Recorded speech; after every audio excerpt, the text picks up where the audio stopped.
What is up, Flick fans, and welcome back to my channel. I have had many requests to review this film that dropped in China a few months ago and completely and utterly destroyed the box office. It is one of the highest grossing films of the year so far. I had heard of it, but I knew that there was no chance for me to see it. Then last weekend, apparently, it dropped on Netflix for everyone to see, and I don't know why I didn't review it. Apparently, I missed it, so I've been getting a lot of requests. Usually, if a movie is about a week old, I don't like to do reviews a bit late, but I wanted to get this out there for you guys because this movie is so influential and impactful and important for China. I wanted to talk about it, I wanted to review it, and I finally saw The Wandering Earth. So I need you guys in the comments below. If you haven't seen it, it is on Netflix right now. If you have seen it, let me know what you thought, if you were disappointed, underwhelmed, or if you really enjoyed it. And let's talk about The Wandering Earth. So as the sun is dying out, people all around the world build giant planet thrusters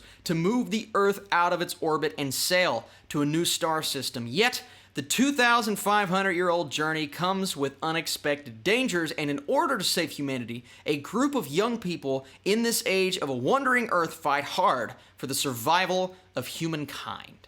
And wow, if this isn't the most out there and crazy premise for a movie that I have ever heard, and this may actually be the most wild premise that I've ever seen executed on the big screen. You thought Day After Tomorrow in 2012 and Independence Day was nuts in terms of what the summary of the movie is. This is crazy, and without today's technology and the visual effects and the CGI that we can accomplish, nothing like this could have been done 10 or 15 years ago.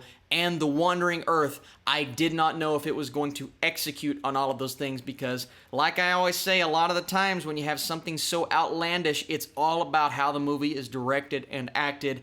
And The Wandering Earth actually managed to surprise me in many different ways. First off, from an execution standpoint, it was actually handled more well than a giant apocalyptic-esque blockbuster with this kind of premise and style is usually handled, because usually it falls completely flat. Roland Emmerich. And part of the reason why is because those movies never, and they don't have to focus on characters because you're not in this for the character development and the story and the way that it's written and the dialogue. No, you're in this for the visuals and where this story is going to go, and seeing The Wandering Earth. By the way, I was very impressed with the way that that was pulled off on screen. I've never, once again, seen anything like this. They are moving the planet away from the sun. That's crazy. So you'd think something so outlandish would fall completely flat and you wouldn't care about any of the characters, but that's one of the reasons why I like this movie, is the acting was good. There were a few characters in there, they were annoying. They were over the top, but you expect that in a movie like this, and I'm fine with over the top in a Chinese blockbuster film because that's the way that they usually handle certain side characters, and that's the way that they handled them in this movie. Okay, give me the characters that I care about. Give me a family dynamic or a relationship of some sort to kind of grasp onto, and they do that. And while I don't think it's fleshed out as well as it could have been, it's still fleshed out, and you still care when multiple characters, not trying to spoil anything for anyone who hasn't seen it, but multiple characters do meet their maker in this movie, and I was impressed with how far they went, because you don't expect this kind of death toll to be accounted for in a movie like this, because it's, once again, characters managed to, how did you not die there? How did you avoid being completely paralyzed in this situation? No, the filmmakers, they went for it. And they went for it with the characters, they went for it with the visuals. There's an emotional toll towards the end of this movie that actually starts affecting you,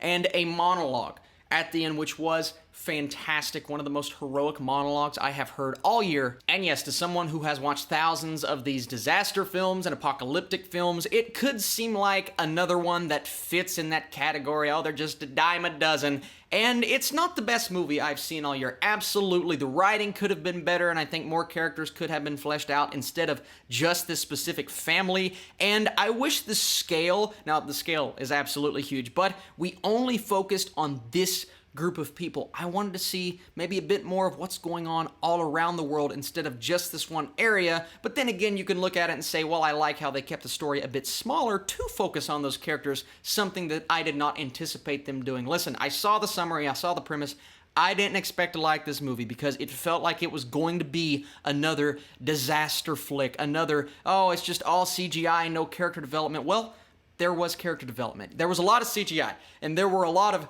big, major, fantastical effects. My God, once again, the earth is moving! But that was entertaining, and the characters were good, and there were elements of this movie to like. Not a perfect film, absolutely, but it is a huge step forward to the filmmakers, the people involved with this movie. This is a major Chinese blockbuster that was executed in the right way. Keep doing this because I do believe these are going to start catching on more, and you see the Chinese box office looking at Endgame and looking at a movie like this. Guys, it's slowly becoming greater and bigger than even what we get from the American box office. So I think they're going to start playing a more major role in the making of giant blockbuster action films in this vein. And if you can keep it consistent from a narrative standpoint, then I am all for that. And The Wandering Earth did surprise me because I ended up actually enjoying the film. And because of all of those things, I'm going to go not too high because, once again, there were flaws within certain characters, and it did get over the top, it did get cheesy, and there was a lot